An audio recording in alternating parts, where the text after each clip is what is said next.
Bismillah ar-Rahman ar-Rahim.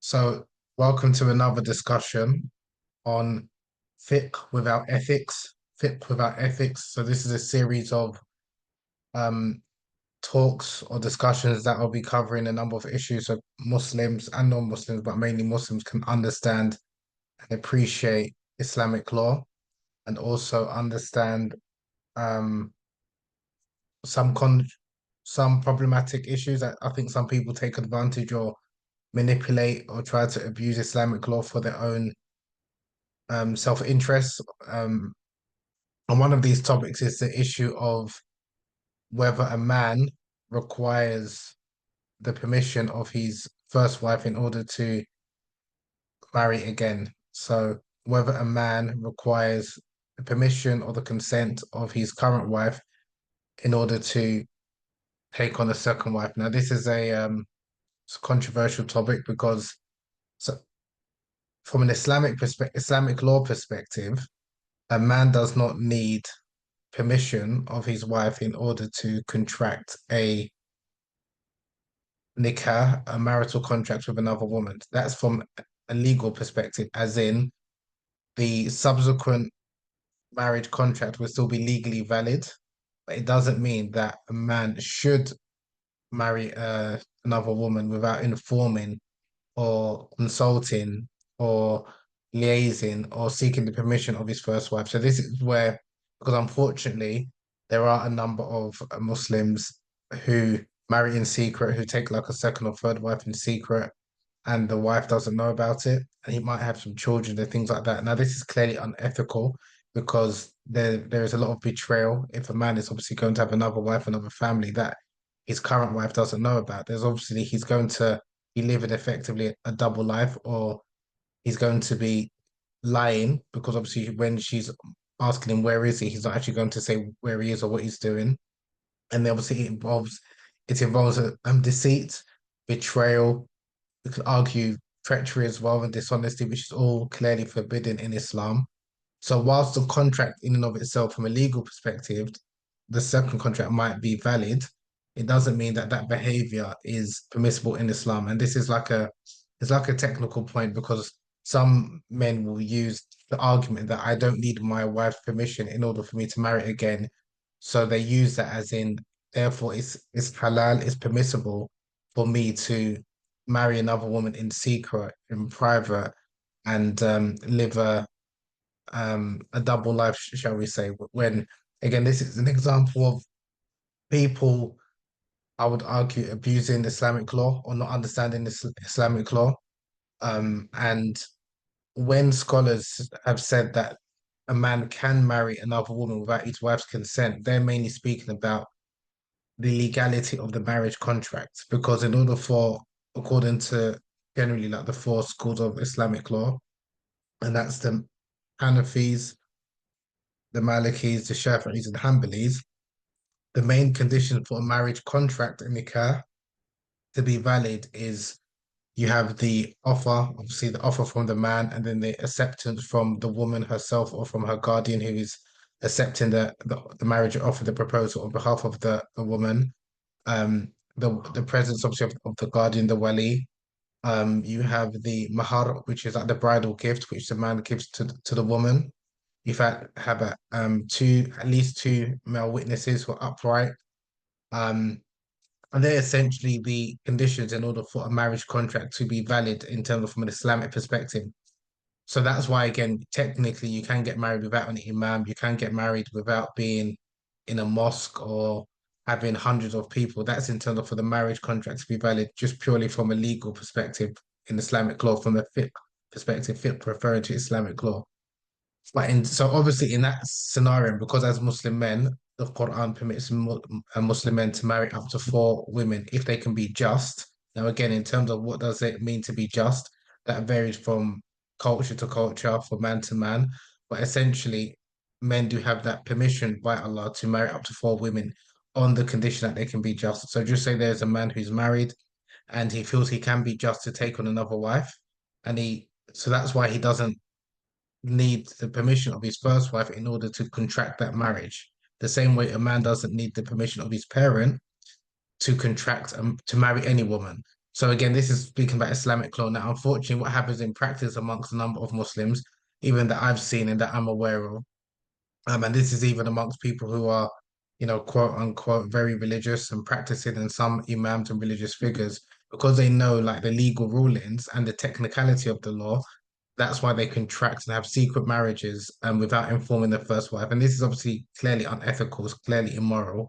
But because and this is like an example of Muslims becoming quite legalistic. And legalistic or is someone who has an excessive adherence to the letter of the law without really thinking about the spirit and ethics of the law. And this is again, I think, is unfortunately quite common amongst a number of Muslims who are outwardly very practicing religious and they might have the look of a very religious person, but a number of Muslim practices are clearly unethical and clearly immoral. And again, it causes a lot of destruction of, losing the trust, the respect of your current wife and family members, the betrayal that's involved, the image that it's going to have of Muslims. Because before went to study Islam more formally, before I went to Egypt, where I studied Islamic law, obviously I wasn't really that religious beforehand. Obviously, I had relationships and things like that. But amongst my friends, whether they were Muslim or non-Muslims, and we had, relationships, girlfriends, and we would never have done anything like that. To say that you're going to marry a woman in secret was like unheard of. Like cheating is one thing, but to even marry a woman in secret is even amongst non-Muslims and my Muslim friends who are not religious, that wouldn't even have crossed my mind. It's only when I went to started to study the religion more seriously, and I came across some of these legal rulings, and I knew they were talking within the context of legality, but then I saw how some people who were, so-called, students of knowledge, religious, and using these legal rulings to manipulate women. I was just like, I lost a lot of respect for a number of like religious people, if I'm honest, because again, when we're talking about Islamic law, the Sharia, which is the divine law of Allah, of God, it's not just the legality, it's also about morality and ethics. And I think some Muslims, they just use certain legal rulings to justify like immoral practices. So for those who have unfortunately been subjected to this type of behavior, that's not from Islam, where people are conducting secret marriages and things like that. But unfortunately, it does happen. And also it does happen, unfortunately, amongst people who know better or should know better. And some people who are part of like the religious elite, shall we say, or people who are, preachers, imams, public speakers, and what have you, because they have a lot of access to women, especially Muslim women, who kind of believe everything that they say. And that's why, again, I think it's just a play on words. So ultimately, when someone's asking, can a Muslim man marry another woman without his current wife's permission? Yeah, from a technical perspective, legal perspective, yes, he can, but it doesn't mean he should do it, and nor does it mean that it is Islamic for him to conduct such a relationship. So even though you may see some religious figures or religious people that do behave in that manner or have behaved in that manner, it doesn't mean that this is something which the Quran permits or the Prophet, peace be upon him, like endorses or condones, or that it is Islamic. So it's important that Muslims differentiate or understand the differences between what Islam as a religion teaches and also what Muslim practices, because they're not always aligned with one another. And it's also important that Muslims understand the Sharia, which is the divine law or Allah's will in a particular matter, and fiqh, which is Islamic jurisprudence, which is a human interpretation by qualified Muslim jurists, legal scholars, where they're trying to extract and understand the divine law. They're trying to extract what is God's will in a particular regard. And that's why you have some differences of opinion among scholars. And then in some cases, we don't know which is the correct opinion, like with God Almighty, because they all have evidences. But so that's why not everything that a scholar says is necessarily what the Sharia says, because there are a number of matters that we don't know, but Allah knows best. But if there's some legitimate evidence and it's by a trained and qualified scholar, then usually as a Muslim layperson, you can rely on that. Now, that doesn't mean that one can or should what is known as fatwa shop, or like just pick certain legal rulings to suit your own desires, because unfortunately that is something that does happen even amongst people who are like studious or like people of knowledge. And then unfortunately, the people that have been taken advantage of because they don't have access to the religious tradition. They think that anything that a religious or so-called knowledgeable person does or says that is what Allah and the Prophet peace be upon him endorse, and that's not necessarily the case. But ultimately, in terms of understanding like the principle in terms of fiqh without ethics, and that's what these series of talks are about, is to understand fiqh, which is like the legal rulings, the legal understanding is about law. It is not, you need to understand fiqh because that can change in light of morals and ethics and the spirit of the law. Because, like I said, one can pick a legal ruling from the past, and people may think that that legal ruling from a particular scholar in the past or in another part of the world, or a fatwa that's given to one particular person, it might be for that particular person, it doesn't mean it's binding upon everyone. So when a scholar gives a fatwa, which is a legal ruling or religious opinion, that is not necessarily binding upon everyone. So it's important that Muslims understand and appreciate the subtleties and the nuances of Islamic law, and not take advantage or abuse that, because those who are unaware of the religion or even the principles of the religion, they may feel that these abuses that are taking place in the name of the religion, that is the religion that is justifying it, and that's not the case. As someone, I mean, I'm not a qualified jurist or scholar, but I've studied Islamic law and the principles of Islamic law, which is usul al-fiqh, enough to understand and appreciate the methodologies of the different legal schools, of the four schools, and also to understand how scholars arrive at their conclusions. I may not necessarily agree with all of the interpretations because, again, there's thousands of different rulings that scholars give, and many of them and oftentimes can contradict one another, but it doesn't mean that you have to agree with everything that a scholar says. And there are some things, some legal rulings or opinions of scholars which are clearly incorrect. And there are also some people who are preachers who say things that are like, again, like they say that a man can marry a woman without telling his first wife. And in terms of from a legal perspective, yes, that is correct, but ethically and morally, that's clearly not correct. That's clearly immoral and it's clearly not Islamic. The Prophet, peace be upon him, he was very open and transparent with his marital relationships. People knew that he was polygamous man, meaning he had multiple wives. There were some women who he proposed to who did not want to marry him because he was a polygamous man, and there were some women from the Ansar was known to be extremely jealous, and he accepted that.